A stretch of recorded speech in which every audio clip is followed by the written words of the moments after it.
Hi, how are you tonight? It's good to see you. It's good to see you too. I welcome you with a lot of love to OATS UNCUT. And I welcome you too with a lot of love. I'm so happy to be with you. I'm so happy to be with you too. I've been thinking about inviting you for a chat because I think there's so much that one can hear from you and learn. I'm not sure about that. And be inspired. Well, we'll let the audience be the judge. Okay, I work at it, but that doesn't mean it's positive all the time. No, because see, typically, well, first of all, welcome to everybody who's watching. This is OATS UNCUT. We are unscripted, unedited, unfiltered, and uncut conversations, that is. And why so? Because life is organic, and we want to stay our organic, true, perfectly imperfect people. Too many words. You're so kind. No, so the reason I wanted to have you on this platform, Pat, is because at your age, with your experience, one would just kick the shoes off and say, I just want to sit up and relax and watch some Netflix and bring my food to me. But you choose to be active and engaged and lead and be part of the movers and shakers in our community.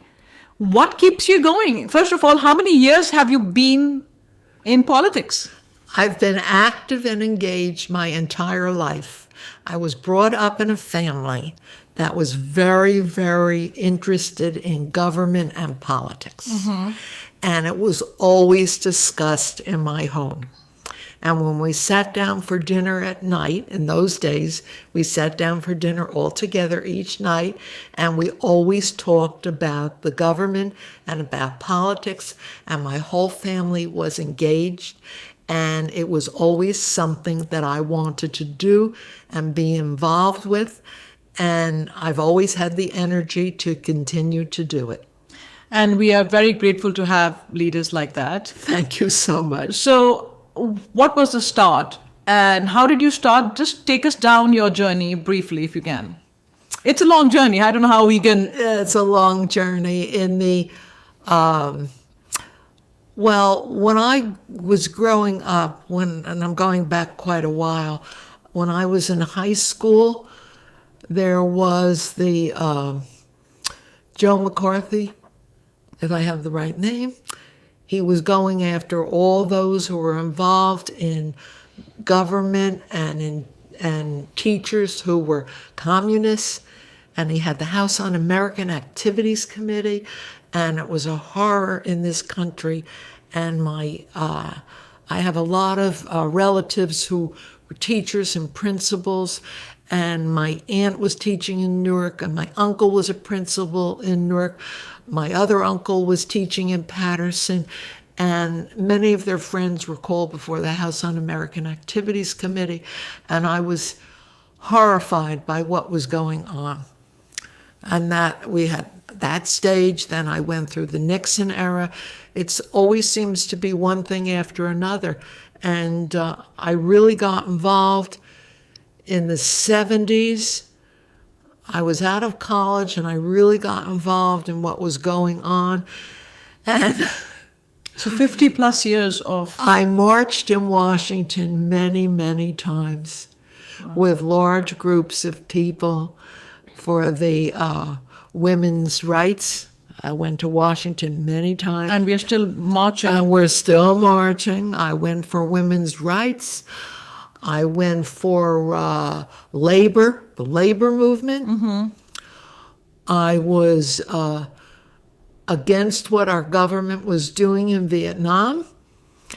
And I went to many marches against the war in Vietnam. In all those marches, I stayed away from those people who were violent. Because no matter what's going on in this world, there are always going to be some violent people who are creating havoc. And I was always interested in doing what was right and having a better country for everyone. Of course. What was the first position that you tried for? And when I was in high school, I ran for the student government. Mm-hmm. And I was junior in high school, and my father died. Oh, And I was only 16. yeah, of course. And I decided, and I was doing all of this. I was working on the high school newspaper. I was going to be the editor. I dropped out of everything I was doing because I was so heartbroken over what happened. Okay. And he died of cancer. And in those days, they didn't know what to do about it. There were no MRIs, nothing. And so I dropped out of that. But that was the first time I ran because I was always interested. And then in 1970, I was living in Livingston, and I ran for the Livingston Democratic County Committee. And I won a seat, and I ran for the county committee, and head of the county committee was a man by the name of John Duff, who was the assistant head of Seton Hall University. Okay. And the head of Seton Hall was leaving, but John was not a bishop, pastor, and so they wouldn't move him up. And he was chair of the party here in Livingston. Okay. And he was a wonderful, wonderful individual. So he left Livingston and became head of a university in Massachusetts. So then the decision had to be made who would be head of the party. 1975, and a group got together, and they decided that it would be a good idea for me to be the head of the party. That's awesome. So it was like, what should I do? So I decided, okay, I'll go ahead and do it and see what happens. That's what I did. I like that attitude because I also roll with the punches. I always feel that, okay, I want to give it a shot. Yeah, I hadn't decided to do it, Yeah. but they said that I would be the person who should do it. And- so I said, And that says a lot about and you, that they put their faith in you. and in 1984, I ran for freeholder in the district and lost. And it was a very Republican district, and I'm a very big Democrat. But that didn't stop me. So I continued to be involved, and I'm still involved. And then I became a freeholder at large. We're now called commissioners at large. I'm the longest serving commissioner in the history of Essex County. Wow. But I don't care because I love it. So it doesn't matter to me. And I taught for 30 years at West Orange High School. How did you balance all this community work and involvement with your job? And Well, my kids were going to school here in Livingston. I didn't become a freeholder until they were in college. okay. I did not become a freeholder while they were home because between teaching and my involvement in politics and my involvement as head of the Democratic County Committee in Livingston, I didn't have the time to do that yet. Of course. But once they left and they finished college, they got married, and I had lots of time to do it.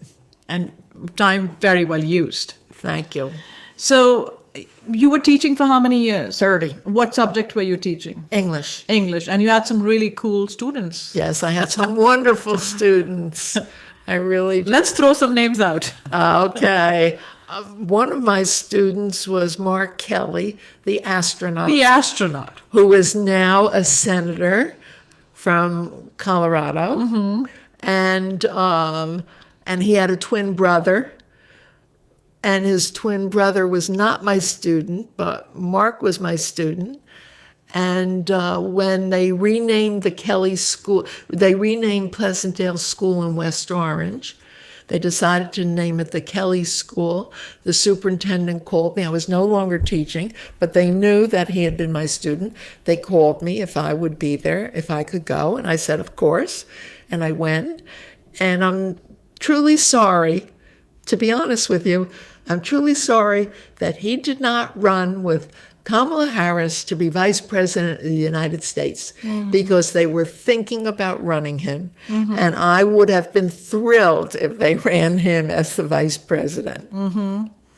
But that being said, he was someone that I was very proud that he was my student. The former superintendent of schools in Livingston, Matt Block, was a former student of mine. And the former principal of Livingston High School, Mark Stern, who's now an assistant superintendent, was also a student of mine. And he became an English teacher. And what I love is that he's told me many times that he became an English teacher because of me. I love that. Yeah, I think as a teacher, you want to hear about the impact that you've made on a student. That's the most gratifying, because with my work with students also, when one of my students would come to me and say that I can do this because of what I learned from you, It's wonderful. just so gratifying, because you feel you're leaving behind a legacy. At least your name will always be in that person's book of life. Yes. The influence you're having is so wonderful. And most of the time, you don't even realize you're having that kind of influence. Exactly, and that influence only happens when you're not thinking about it. That's true. Right? So in politics, as a woman in politics for all these years, how do you respond to this whole gender inequality that we are still struggling with? You mentioned that you marched in Washington so many times, and it's rather despairing that we currently, nothing has changed. It's not easy being a woman and being in elective office and in politics, because many times, although I have to say it's gotten better, many times I would go to a meeting where it was all men and I was the only woman. And it was almost as though they didn't care what I had to say, because I was a woman. And I would go to press conferences and I would be the only woman. It has changed here in Essex County. But women have to continue to fight to have equal balance with the men. It's as simple as that. I mean, that just... Or women have to raise men who see their female counterparts as equals. Correct. That's what they have to do. And people have to understand that women aren't subservient to men. I mean, that it's equal. And It's equal for all people. all God's children Exactly. are equal. When there was no discrimination when we were born, why is there discrimination now? What makes women less in any way? I think And it's always been that way. I think women have certain superpowers, because the ability to multitask, the ability to carry life, to bear life, to nurture life, and to manage things on the outside, work on the outside, politics. I don't think men, well, I love all the very accomplished men I have in my life, all my husband, my brothers and my cousins and my uncles, and they've been great role models also. But so are the women. Correct? And there are many wonderful women, just as there are many wonderful men. And they shouldn't be judged by the fact that they are women. Yeah. And I also feel like MLK Jr. had said that a person should not be judged by the color of their skin. I'm throwing in gender into that statement. Right. Color of their skin or gender. Or gender. It should be completely just pure metal. What do they bring to the table? What is the skill that they bring to the table? I think, and in a place like this, in a country like this, which is so progressive, it's about time we had. Yeah, women are not treated equally. Because women don't treat each other equally. No. And as I mentioned before to you, it's gender apartheid. And they just don't consider women equal. So what do we do about that? Let's make a plan. Keep fighting and not give up. Just as women got the right to vote after not being allowed to vote, just as blacks got the right to vote and be citizens. We just have to keep fighting because it hasn't ended and it's not going to end tomorrow. And we're just going to have to continue to fight for what is right. Absolutely. And be smart and just put the right people in positions of power. Correct. People who are accomplished, people who are qualified, and people who we can rely upon. As another thing that I always come down to is dignity and grace. Let's not lose dignity and grace over politics. So, thank you for your years of service and for being a role model for so many of us. I am really inspired myself, and my journey is insignificant in comparison to yours, but No, it's not. but it's fascinating that there are people around me who I can look up to and say, wow, she did it. And there are people like you that I can look up to and say that, wow, she did it. And I'm so pleased to be your friend. I am so pleased to be your friend too, and I'm still so honored that when the Essex County Commissioner's Office celebrated the first celebration of Right. AAPI in 2021, I think, and you guys picked me to honor. I was highly, very, very indebted and grateful for that. So we just need to keep lifting each other up. Right. We need to keep working and going towards the effort that we need to accomplish. Yeah. So what is next for Pat Sebold? I don't know what is next. We've got the gubernatorial race coming up next year in Are you running for that? Essex County. So we have to concentrate on that and see that and make sure we have a good governor. Let's hope so too. And yes, so keep inspiring and keep being the person that you are. Thank you so much. Thank you for your time. Thank you for your service. Thank you for your time and thank you for your service. And thank you for your friendship. And thank you for your friendship. Thank you. Thank you. This is OATS UNCUT with Ms. Pat Sebold. I thank her very much. Stay tuned for more inspiring conversations like this. Take care of yourself.